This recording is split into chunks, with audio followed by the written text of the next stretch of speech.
Hi hello welcome to Kiran TV news. Pawan Kalyan garu కూడా I బొమ్మకి సంబంధించినటువంటి అరెస్ట్ ఏదైతే ఉందో దానిపై స్పందించడం జరిగింది. దీని మీద మనతో పాటు జర్నలిస్ట్ కిరణ్ గారు ఉన్నారు, ఆయన అడిగి తెలుసుకుందాం. నమస్తే స్వామి. మీరు చూసి ఉండొచ్చు, పవన్ కళ్యాణ్ గారు రీసెంట్ గా అందరూ సినిమా ఇండస్ట్రీకి సంబంధించినటువంటి పెద్దలందరూ స్పందించారు, పవన్ కళ్యాణ్ గారు కూడా స్పందించడం జరిగింది. ఈ స్పందనని మీరు ఎలా చూస్తారు? చాలా కరెక్ట్ గానే స్పందించారు పవన్ కళ్యాణ్ గారు కూడా.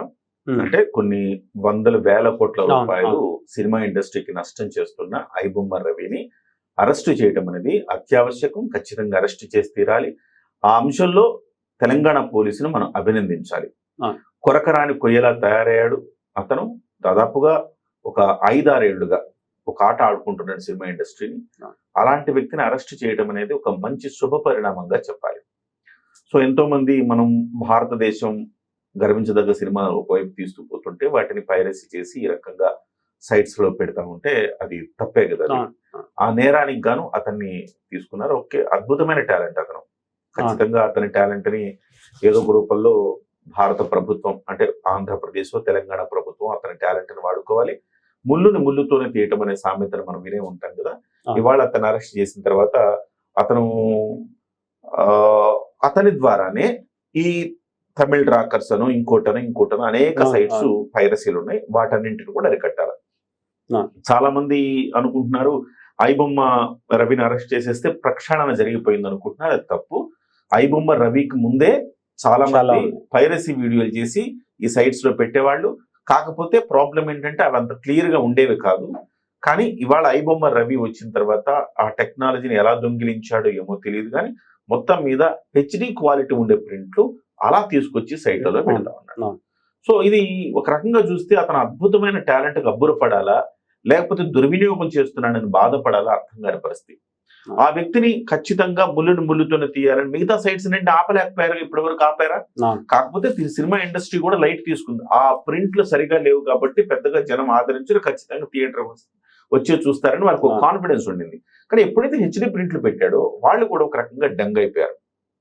వాళ్ళు దాని మీద కంప్లైంట్ చేయటం, ఇండస్ట్రీ అంతా కలిసికట్టుగా దాని మీద వాళ్ళు పోలీసులు సీరియస్ గా తీసుకోవటం, నిఘా పెట్టడం, మొత్తం మీద గత 5-6 నెలల నుంచి సీరియస్ ప్రయత్నాల నేపథ్యంలో అతన్ని అరెస్ట్ చేశారు. అయితే అతన్ని ఉపయోగించి మిగతా అన్నింటిని కూడా ప్రక్షాళన చేయాల్సిన అవసరం ఉంది. డెఫినెట్ గా చేస్తారని భావించవచ్చు. ఆ మేరకు పవన్ కళ్యాణ్ గారు కూడా ఒక సినిమా ఇండస్ట్రీ నుంచి వెళ్లి ఒక ఉప ముఖ్యమంత్రిగా ఓ రాష్ట్రానికి ఉన్న నేపథ్యంలో ఆయన ఆ రకంగా స్పందించడం కూడా అత్యావశ్యకం. అది డెఫినెట్ గా ఆయన సముచితంగానే స్పందించారు. అయితే మనం మాట్లాడుకోవాల్సింది ఇదంతా నేను గతంలో కూడా ఒక వీడియో చేశాను. ఆల్రెడీ మన ఇవాళ ఒక వీడియో నేను ప్రచురితమైంది. ఆ వీడియోలో కూడా నేను చెప్పాను, సమస్యను వదిలేసి మీరు ఎక్కడో వెతుకుతున్నారు అని చెప్పాను. ఇవాళ ఐబొమ్మ రవిని మీరు అరెస్ట్ చేశారు, బానే ఉంది. టెక్నాలజీ ఐబొమ్మ రవి ఒక్కడే కాదు కదా, టెక్నికల్ గా చాలా మంది ఇలాంటి కిక్ ఇచ్చేవాళ్ళు, కిక్ కోసం ప్రయత్నం చేసేవాళ్ళు చాలా మంది ఉంటారు. కాకపోతే విచిత్రం ఏంటంటే ఐబొమ్మ రవి కిక్కు కోసం ప్రయత్నం చేశారు, డబ్బు కోసం ప్రయత్నం చేయాలి. సో వచ్చింది, కొంత డబ్బులు వచ్చినాయి అతనికి, ఆ సర్వర్ని మెయింటైన్ చేసుకోవడానికి వచ్చింది, కానీ ఒక 3 కోట్ల రూపాయలు రికవరీ చేసుకున్నారు. అయితే నేనంటుంది ఏంటంటే సమస్యకు మందేయకుండా ఇవన్నీ మనం మాట్లాడుకోవటంలో ఉపయోగం లేదని ఒక వీడియో చేశాను. ఎస్పెషల్లీ మన సినిమా ఇండస్ట్రీ అడిగి కూడా ఉపయోగం లే. వీటన్నిటికి సంబంధించి సినిమా ఇండస్ట్రీని మనం అడగటంలో నేను చాలా ప్రశ్నలు, ప్రజల నుంచి వచ్చే ప్రశ్నలు గత వీడియోలో నేను చెప్పాను. అవన్నీ సినిమా ఇండస్ట్రీ నుంచి మనం వాటన్నిటి నుంచి పరిష్కారం ఆశించడం కంటే కూడా సినిమా ఇండస్ట్రీ నుంచి వెళ్ళి ఒక పరిపాలనా విభాగంలో కీలక పాత్ర, ఆంధ్రప్రదేశ్ లో కూటమి ప్రభుత్వం రావడానికి కారణమైన ఒక గేమ్ చేంజర్ అంటామా, మ్యాన్ ఆఫ్ ద మ్యాచ్ అంటామా, అలాంటి వ్యక్తి అయినా పవన్ కళ్యాణ్ గారిని మనం ఈ ప్రశ్న ఖచ్చితంగా ఈ ప్రశ్నలు పవన్ కళ్యాణ్ గారికి కూడా స్పందించాలి, మనం ఆయన కూడా సంధించాలి. మనం ముఖ్యంగా ఏంటంటే పవన్ కళ్యాణ్ గారు గతంలో మే 24వ తారీఖున హరిహర వీరమల్లు అనే సినిమాకి సంబంధించి కుట్రలు జరిగినాయి. థియేటర్లు బంద్ చేయడము, ఇట్లా ఆ డిస్ట్రిబ్యూషన్ కోసం ఒక ప్రయత్నాలు చేసి కొంతమంది పెద్దలు పవన్ కళ్యాణ్ గారి సినిమాని ఆడనీయకుండా ఉండటానికి, అసలు రిలీజ్ కాకుండా ఉండటానికి పెద్ద ఎత్తున కుట్ర చేశారు. ఆ కుట్ర నేపథ్యంలో మనం కూడా దాని మీద తీవ్రంగా స్పందించాము. మే 24న మనం కూడా వీడియో చేసాం, చాలా ఛానళ్లలో కూడా. మే 24 ఆ వారంలో చాలా కుట్రను బయట పెట్టే క్రమంలో ఆ నలుగురు పెద్దలు ఎవరు, వాళ్ళ బండారం ఏంటి అనేది బయట పెట్టే ప్రయత్నం చేశాం. డెఫినెట్ గా పవన్ కళ్యాణ్ గారు కూడా ఆ విషయంలో చాలా తీవ్రంగా స్పందించారు. అయితే ఆయన స్పందిస్తూ ఆయన కొన్ని అంశాలు ఆయన ప్రస్తావించారు. థియేటర్ల బంద్ ఎందుకు చేస్తా ఉన్నారు, అసలు ఏంది కథ, మీరు ఇంతంత టికెట్లు రేట్లు పెంచుకుంటా ఉన్నారు, ఎవరి పాటికి వాళ్ళు వస్తున్నారు, అసలు ఛాంబర్ కదా రావాల్సింది, ఛాంబర్ వచ్చి కదా అడగాలి. అట్లా కాకుండా ఎవరికి వారే యమునా తీరేని వచ్చి మీ ఇష్టం వచ్చినట్టు మీరు పెంచుకొని వెళ్ళిపోతున్నారు. థియేటర్లు ఏమో ఇష్టానుసారం థియేటర్లో మీరు ప్రదర్శిస్తా ఉన్నారు. థియేటర్ కనీసం లైసెన్స్ ఉందా, ఎంత రెవెన్యూ వస్తుంది, థియేటర్ ప్రభుత్వానికి కట్టాల్సిన పన్నులు సక్రమంగానే కడుతున్నారా, థియేటర్లో పారిశుధ్యం ఉన్నదా, అసలు థియేటర్లో మీరు అమ్ముతున్న తినుబండారాల రేట్లు ఎంత, అసలు మీరు పార్కింగ్ ఫీజు ఎందుకు వసూలు చేస్తున్నారు, ఇవన్నింటినీ విచారించి ఒక నివేదిక ఇమ్మని చెప్పి పవన్ కళ్యాణ్ గారు చాలా తీవ్రంగా స్పందించారు. రిటర్న్ గిఫ్ట్ ఇచ్చారు, నాకు చాలా థ్యాంక్స్ అని చెబుతూ ఆయన ఇవన్నింటిని కూడా సినిమాటోగ్రఫీ మంత్రి అయిన కందుల దుర్గేష్ గారి ద్వారా ఆయన చెప్పారు. కందుల దుర్గేష్ గారు దీని మీద ఒక ఆదేశాలు కూడా జారీ చేశారు. అటు రెవెన్యూ శాఖ ఎవరికైతే సంబంధం ఉందో రెవెన్యూ శాఖ, మున్సిపల్ శాఖ వీళ్ళందరూ కూడా ఒక నివేదిక ఇవ్వాలి. థియేటర్లో ఏం జరుగుతోంది, తినుబండారాలు అంత ఎక్కువ రేట్లకు ఎందుకు అమ్ముతున్నారు, పారిశుధ్యం ఎట్లా ఉంది, మీరు తీసుకున్న టికెట్ రేట్లకు సంబంధించి మీరు ఇచ్చే సౌకర్యాలు ఎలా ఉన్నాయి, ఇవన్నీ కూడా మీరు ఒక నివేదిక సమర్పించండి అని చెప్పేసి ఆయన చెప్పడం జరిగింది. దీని మీద మనం మే 24వ తారీఖున ఒక వీడియో కూడా చేసాం. ఆ వీడియో 2,26,000 మంది దాదాపుగా చూశారు. ఆ వీడియోని దాదాపుగా అంతే 2,26,805 మంది చూశారు. మే 24న చేశాం. అభివృద్ధిని చూస్తుంది. ఇవి ఆయన చెప్పిన అంశాలు. దీంట్లో ఇంకా చాలా డెప్త్ మాట్లాడారు ఆయన. దాంట్లో సినిమాకు సంబంధించి ఇప్పటివరకు రెవెన్యూ ఎంత వస్తోంది, అసలు సినిమా థియేటర్లలో పారిశుధ్యం ఎట్లా ఉంది, మీరు వసూలు చేస్తున్న రేట్లు ఎట్లా ఉన్నాయి, తిరుబండారాల రేట్లు ఎట్లా ఉన్నాయి, ప్రభుత్వానికి మీరు సరిగా ట్యాక్సులు కడుతున్నారా, ఇవన్నీ అంశాలు కూడా ఆయన చెప్పారు. చెబుతూ గుత్తాధిపత్యం ఎక్కువైపోయింది, ఇక నుంచి ఆ గుత్తాధిపత్యాన్ని తగ్గిస్తాను, సో సినిమా రంగాన్ని ఇట్లా వికేంద్రీకరణ, అభివృద్ధి వికేంద్రీకరణ లాగా చేస్తాము.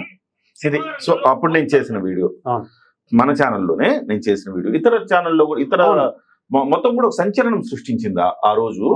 మే 24వ తారీఖున ఆయన రిలీజ్ చేసిన లేఖ. సినిమా రంగం అభివృద్ధిపై ఇప్పటికే కొన్ని చర్చలు చేశారని పవన్ కళ్యాణ్ కార్యాలయం తెలిపింది. ఇందులో ఎగ్జిబిటర్స్, పంపిణీదారులు ఒక గ్రూప్ గా ఏర్పాటు చేస్తున్న వ్యవహారాలతో పాటు టికెట్ రేట్స్, అందుకు అనుగుణంగా సౌకర్యాలు ఎలా ఉన్నాయి తదితర అంశాలను ఇప్పటికే చర్చించారని పవన్ ఆఫీస్ స్టేట్మెంట్ ఇచ్చింది. సో అన్ని ఛానల్లో వచ్చింది అది. నేను జస్ట్ మన ఛానల్ తో పాటుగా ఇతర ఛానల్ కూడా చేసేయని చెప్పడానికి చేసిన ప్రయత్నం ఇది. సో అప్పుడు పవన్ కళ్యాణ్ గారు చాలా సీరియస్ గా చెప్పారు. నేను కూడా చాలా ఇదంతా బాగుపడిపోతుంది, మనము ఒక సినిమా థియేటర్కి వెళ్ళి మనము అంతంత తినుబండారాలు పెట్టి మనం సినిమా చూసి రావాలంటే చాలా ఖర్చు అవుతుంది కదా, దీనికి పవన్ కళ్యాణ్ గారు ఒక పరిష్కారం చూపుతారని నేను కూడా భావించాను. కానీ ఇప్పటి వరకు హరిహర వీరమల్లుకు సమస్య వచ్చినప్పుడు పవన్ కళ్యాణ్ గారు స్పందించడం తీరు బాగుంది. కానీ తర్వాత వాళ్ళు నివేదిక ఏమి ఇచ్చారు, మీరేం చర్యలు తీసుకున్నారనే దానికి లేదు. ఇవాళకి కూడా ఎవరి పాటికి వాళ్ళు వెళ్తున్నారు, టికెట్ రేట్లు పెంచుకొని వస్తున్నారు. వాటిలో ఛాంబర్ వెళ్తుందా, లేకపోతే ఎవరు వెళ్తున్నారు, ఎవరి ఇష్టానుసారం వాళ్ళు వెళ్తున్నారు. మళ్ళీ యథావిధిగా నడుస్తుంది కదా. డిప్యూటీ సీఎం స్థాయిలో ఉండే, ఆఫ్ కోర్స్ ఒక సినిమా ఇండస్ట్రీలో ఉండే వాళ్ళు ఒక హీరోనో ఒక నిర్మాతనో ఇవన్నీ కూడా చేయలేడు. ఎందుకంటే ఎవరు ఒక మాట మీద నిలబడే పరిస్థితుల్లో లేరు కదా. ఇవాళ సినిమాకి నేను ఒకటి చెప్పా, సినిమా ఇండస్ట్రీకి ముఠా మేస్త్రి కావాలి అని చెప్పాను. ఆ రోజు ఒక వీడియో కూడా చేసిన, మే చివరి వారంలో ఒక వీడియో కూడా చేసి ముఠా మేస్త్రి కావాలి. ఒక మాట మీద నిలబడే ఒక వ్యవస్థ లేదు కదా సినిమా ఇండస్ట్రీలో. సో ఆ ఇండస్ట్రీలో నిలబడాలంటే ఒక ముఠా మేస్త్రి కావాలి. చిరంజీవి గారు వస్తానంటే చిరంజీవి గారు దాని బాధ్యత తీసుకున్నారు చిరంజీవి గారు ఆ రోజు. కానీ కొంతమంది కొన్ని మాటల వల్ల ఆయన హర్ట్ అయ్యారు. హర్ట్ అయ్యి సినిమా పెద్దగా కాదు, నేను బిడ్డగా ఉంటానన్నారు. ఇవాళకి ఆయన కంటే మించిన పెద్దవారు లేరు. మొన్నటికి మీకు సినిమా ఇండస్ట్రీలో కార్మికుల సమస్యలు వస్తే ఎక్కడికి వెళ్ళారండి? చిరంజీవి గారి దగ్గరికి వెళ్ళారు. అనధికారికంగా ఆయన పెద్దగా ఉన్నారు. నేను అట్లా ఆయన్ని అసలు అఫీషియల్ గా ఆయన పెద్ద చేస్తే ఆయన మాట మీద మీరందరూ నడవండి, అంతే కదా. సో ఆయన మాట మీద మీరందరూ నడవండి. ఛాంబర్ వెళ్తుంది ప్రతిదానికి ఎవరి పాటికి వాళ్ళ నిర్మాతలు వెళ్లకుండా వాళ్ళు వెళ్తారు, సినిమా టికెట్ రేట్లు పెంచుకుంటారు, లేకపోతే వచ్చేయడం కాకుండా ఛాంబర్ వెళ్ళి చెప్తారు. ఛాంబర్ మీ సినిమా టికెట్ రేటు ఎంత పెంచాలి, మీ బడ్జెట్ ఎంత అయింది, ఛాంబరే ఒక ఆడిట్ చేయాలి. ఆడిట్ చేసి ఓహో దీనికి ఇంత ఖర్చు అయింది కాబట్టి దీనికి ఇంత పెంచొచ్చు, దీనికి ఇంత ఖర్చు అయింది కాబట్టి దీనికి ఇంత పెంచొచ్చు, దాన్ని చూసుకోండి, ఆ రకంగా చేయండి. అంతే తప్ప ఇలాగ ఇష్టానుసారం చేయకూడదు కదా. ఇవాళ మనం ఐబొమ్మ గురించి మాట్లాడుకుంటున్నాము. ఎందుకు? సినిమాకి సంబంధించి ఈ జాడ్యాలు ఉండడం వల్లనే కదా. పవన్ కళ్యాణ్ గారు ఆ రోజు ఏదైతే చెప్పారో చాలా సీరియస్ రిటర్న్ గిఫ్ట్ అన్నారు, రిటర్న్ గిఫ్ట్ ఇచ్చారని బాధపడి ఆయన ఒక నివేదిక కోరారో ఆ నివేదిక వచ్చిందా? వస్తే పవన్ కళ్యాణ్ గారు ఏం చర్యలు తీసుకున్నారు? నిజంగా నివేదిక తెప్పించుకొని పవన్ కళ్యాణ్ గారు సినిమాలకు సంబంధించి ఆ నిర్ణయాలు తీసుకుంటే, ప్రక్షాళన చేస్తే ఐబొమ్మ రవి అవసరం లేదు కదా సమాజానికి. అవును, అంతేనా కాదు? అవును. మరి పవన్ కళ్యాణ్ గారు హరిహర వీరమల్లు మాత్రమే ఎందుకు స్పందించారు జనం అడుగుతారు కదా ఇప్పుడు. అవును. మీరు హరిహర వీరమల్లు మాత్రం మీకు ఇబ్బంది వచ్చినప్పుడు స్పందించారు పవన్ కళ్యాణ్ గారు, తర్వాత వదిలేశారు మీరు గాలికి. అవును. దీన్ని ఎట్లా వదిలేస్తారు? డెఫినెట్ గా ఇది అంశాన్ని చర్చించాల్సిన అవసరం ఉంది. సో అంటే నేనంటుంది బేసికల్ గా రూట్స్ కి మీరు వెళ్లాల్సిన అవసరం ఉంది. ఐబొమ్మ రవితో సరిపోదు కదా, ఇంకొకడు వస్తాడు. పవన్ కళ్యాణ్ గారి ట్వీట్ బానే ఉంది, కానీ చర్యలు తీసుకోవాల్సిన స్థాయిలో ఆ అధికారులు ఆయన ఉన్నారు. చిరంజీవి గారు, నాగార్జున గారు, వెంకటేష్ గారు, లేకపోతే ఇంకొకళ్ళు లేరు ఆ పొజిషన్ లో. ఆ పొజిషన్ లో మీరున్నారు. ఇటువైపు ఇక్కడ ముఖ్యమంత్రి, అక్కడ ముఖ్యమంత్రి, ఇక్కడ డిప్యూటీ సీఎం, అక్కడ డిప్యూటీ సీఎం, తెలంగాణలో సినిమాటోగ్రఫీ మంత్రి, ఏపీలో సినిమాటోగ్రఫీ మంత్రి. మీరందరూ కూర్చొని చర్చించాలి కదా, సమస్యకు ఒక పరిష్కారం తీసుకురావాలి కదా. ఇష్టానుసారం మీరు టికెట్లు పెంచిన తర్వాత ప్రజల మీద భారం పడుతున్నప్పుడు ఆ భారాన్ని ప్రజలు మోయలేక ఈ రకంగా తప్పుడు దారిలో ప్రయాణం చేస్తున్నప్పుడు దాన్ని అడ్రస్ చేయాల్సిన బాధ్యత మీ మీద ఉన్నది కదా. ప్రభుత్వాలు ఏం చేస్తున్నాయి అంటున్నా నేను. పవన్ కళ్యాణ్ గారికి బాధ్యత ఉంది. హరిహర వీరమల్లప్పుడు అన్నారు, వదిలేశారు. దాన్ని పట్టుకొని దాని పరిష్కారం చూపించాలి కదా పవన్ కళ్యాణ్ గారు కూడా. అందరు రాజకీయ నాయకుల్లాగా మన పవన్ కళ్యాణ్ గారిని చూడట్లేదు కదా. అవును, ఆయన సమస్యని క్లియర్ చేసే పరిస్థితి ఆయన. పవన్ కళ్యాణ్ గారు దశాబ్దాలుగా స్వతంత్రం వచ్చినప్పటి నుంచి కరెంటు లేని గ్రామాలకు కరెంటు తెచ్చాడు, రోడ్లు లేని గ్రామాలకు రోడ్లు తెచ్చాడు. నిస్వార్థంగా పనిచేస్తున్నాడు. ఎర్రచందనం ముఠాకి ఆయన సవాలు విసిరాడు. ఇవాళ భూములు కబ్జా చేసిన వాళ్ళకి, అటవీ భూములు కబ్జా చేసిన వాళ్ళకి ఎదురెళ్తున్నాడు. ఒక మాఫియాకి ఎదురెళ్తున్నాడు ఆయన.